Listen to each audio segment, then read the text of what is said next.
कुठल्याही चर्चेला अजित पवार येत नाही, दिल्लीला जाऊन बसतात. कुठे मिसिंग लिंक आहे राष्ट्रवादी. दादा म्हणले ना काल की नवीन बंगला मिळाला दिल्लीमध्ये आणि ते वास्तुशास्त्राप्रमाणे तो बंगला करायचा आहे आणि प्लस काही लिगल मॅटर्स आहेत.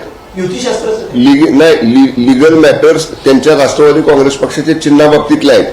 त्याच्यासाठी गेलो तर असं दादा चर्चा करताना म्हणाले, त्यामुळे असू शकेल ते कारण. संजय राऊतांनी टीका केली. संजय राऊत म्हणतात की भाजप हळूहळू शिंदेची शिवसेना संपवणार आहे. उबाटाची अवस्था संजय राऊतांनी काय केली ते आधी बघा म्हणा.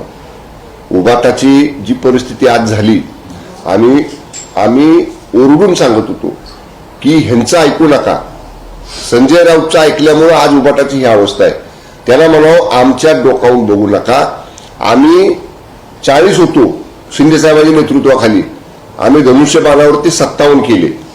तुम्ही किती होता आणि किती खाली आला उबाटामध्ये ह्याचा विचार करा. आणि ह्याला कारणीभूत कोण आहे तर तुम्ही सांगितलं की असं वक्तव्य जे करतायत ना ते कारणीभूत आहेत. उबाटानं अशा वक्तव्य करणाऱ्यांच्यापासून सावध राहिलं पाहिजे.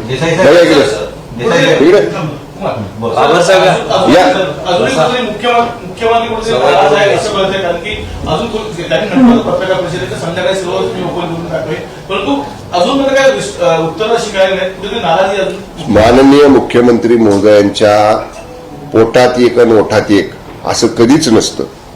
आम्ही गेली 25 वर्षे मी त्यांच्या बरोबर आहे. त्यामुळं ते जे बोलतात ते बोलतात.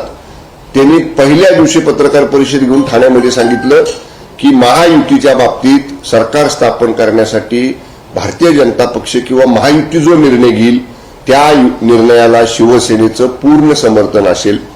काल राजभवनावर देखील त्यांनी हेच सांगितलं की जो सरकार स्थापन करायचा दावा आम्ही केलेला आहे त्याच्यामध्ये महायुतीचा जो निर्णय होईल त्या निर्णयाला माझं समर्थन असेल. त्यामुळे पोटात एक आणि ओटात एक असं बोलणारे नेते माननीय शिंदे साहेब नाहीत. त्यामुळे ते नाराज असायचा प्रश्नच नाही. मागील 2.5 वर्षात महायुतीवरची विरोधकांकडून फार टीका झाली. देवेंद्र फडणवीस म्हणतात की विरोधकांना माफ करणं हाच माझा बदला असेल. त्यांच्या माननीय फडणवीस साहेबांच्या मनाचा मोठेपणा आहे हा की ते म्हणले तसं टीका करणारे करून जातात, पण त्याला उत्तर कसं द्यायचं हा ज्याच्यावर टीका केली जाते त्याचा अधिकार आहे. माननीय शिंदे साहेबांची देखील हीच भूमिका होती. 2.5 वर्ष पूर्वी आम्ही जी भूमिका घेतली तेव्हा ह्याच उबाटाच्या लोकांनी आम्हाला खोके म्हणले, आम्हाला गद्दार म्हणले, आम्हाला प्रेत म्हणले, आम्हाला गटारातलं पाणी म्हणले, पण रेडे म्हटले. गिरीशच्या लक्षात आहेत बघा आम्हाला काय काय शब्द वापरलेले. पण तरी सुद्धा माननीय शिंदे साहेबांनी काय सांगितलं की त्याला काय म्हणायचं ते त्याला टीका किती खालच्या थराला जाऊन करू द्या, आम्ही चांगल्या कामातनं त्याला उत्तर देऊ. आणि जी भूमिका माननीय शिंदे साहेबांनी 2.5 वर्ष घेतली हे चांगल्या कामातनं उत्तर दिलं म्हणून आम्ही 40 वरनं शिवसेनेचे आमदार 57 केले. ही कामाची पद्धत आहे. लोकांना कोण किती खालच्या थराला जाऊन बोलतं, कोण किती कुणाला शिवीगाळ करतं हे तेवढ्यापुरतं बरं वाटतं ऐकायला, पण त्याचे लॉंग टर्म इफेक्ट्स काय होतात हे त्याला समजत नाही.